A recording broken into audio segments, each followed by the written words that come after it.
Hey flowers, it's your girl Reese LaFleur and I'm back with another video. What's up, how you doing? Okay, cool. We did some hair. I ain't do hair in a minute, okay? I was a little rusty. I had to stop and breastfeed in the middle of doing the hair. But mommy ting, okay? Mommy ting. We did what we had to do. The hair is actually really pretty. There is going to be a review after I show you how I got this color, this tint.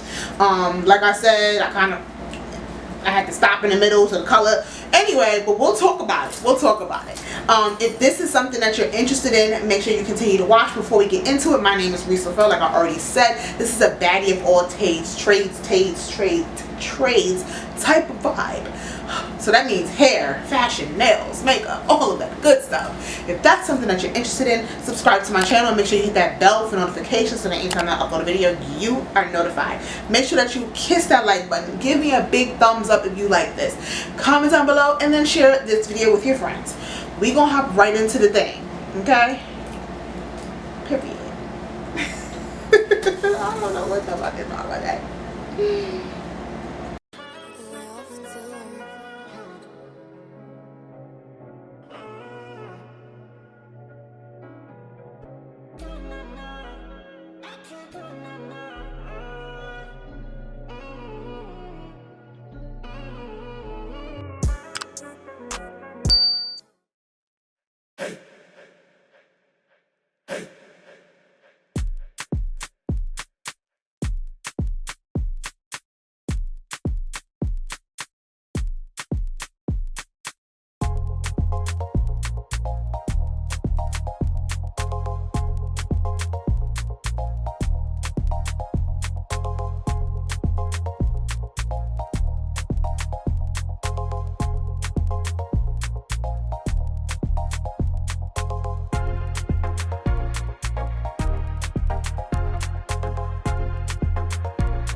I kind of dropped the ball with the front of this wig because the back is everything and then the front is mad dark. I might order another dot and redo it later, but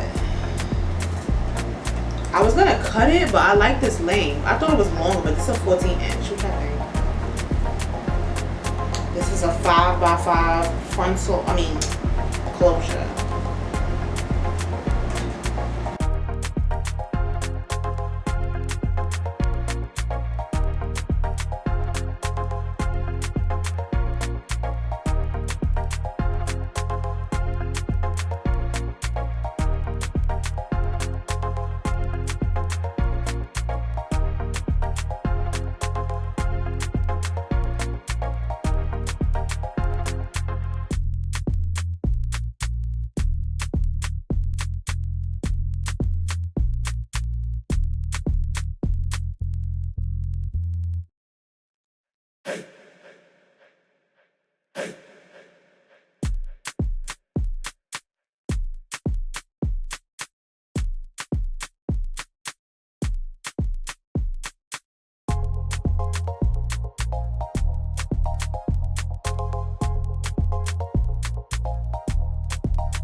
Okay guys, so we're gonna hop right into the review of this unit. This is from BEAU Diva Hair. This is a 180 density 5x5 HD closure wig. And it's 14 inches. I did throw some dye on it. It's giving tint, but that's what I did. So I'm gonna tell you about this hair. Now this hair, as you can see, body says this shit body. It has so much body. It's super soft. I only use the Loreal high color, the color copper, so I wanted it to be a little more orange, but it has an orange tint to it. Some places do have more orange than others. And then I use some Suave 2-in-1 conditioning shampoo, and then my Pantene for textured relaxed hair. That's what I use on my wigs. So that's what I use for my conditioner. That's how I co-wash it. I had to wash it with shampoo because I did put dye in it. And this is how the hair came out. I mean, you can see how much body is in this hair. When I first took it out the pack, I was like, this is 14 inches. I thought I was going to cut it, but then I saw the length on me and even the length straight, and I was like, okay, this is cute. I like this. So I decided to keep it. It looks very natural to me. Yeah. I don't even know what's like. I like this hair. BEAU Diva hit. This is BEAU Diva on AliExpress, you guys. And this hair was only $80, I want to say, maybe $75. I'm gonna of course put everything down in the description box below so you can see the pricing, and you can go ahead and order and get your hair today. I don't usually do closures, but this just lays. I realized that I like 5x5 closures a while ago more than I like the 4x4. It just gives me more space. I think this is where the closure is right here, so I think that's enough space, especially since this is not a wig that I'm going to be pulling up and stuff like that. And if I wanted to pull it up and put a headband, okay, period. So yeah, this is the look. I'm going to wear this for probably a week or so. I don't go anywhere, so me and my daughter won't be like, anyway. So yeah, thank you guys so much for watching. I hope you enjoyed me doing this. I love when the color doesn't come out as I want it to, but it's still a nice wig. And the reason why I say that is because everything is not perfect. I feel like people get on YouTube and they're like, oh, this happened. No, we had a little struggle. We had a struggle. And I'm gonna be honest, when I was doing, I had to stop and breastfeed, so this part got more color than this part. Timing was off. So this is what we got, and this is what it is. Yeah, so thank you guys so much for watching this video. Don't forget to like, comment, share, and subscribe. Join us while we're gang. I hope to see you guys in my next one. Bye.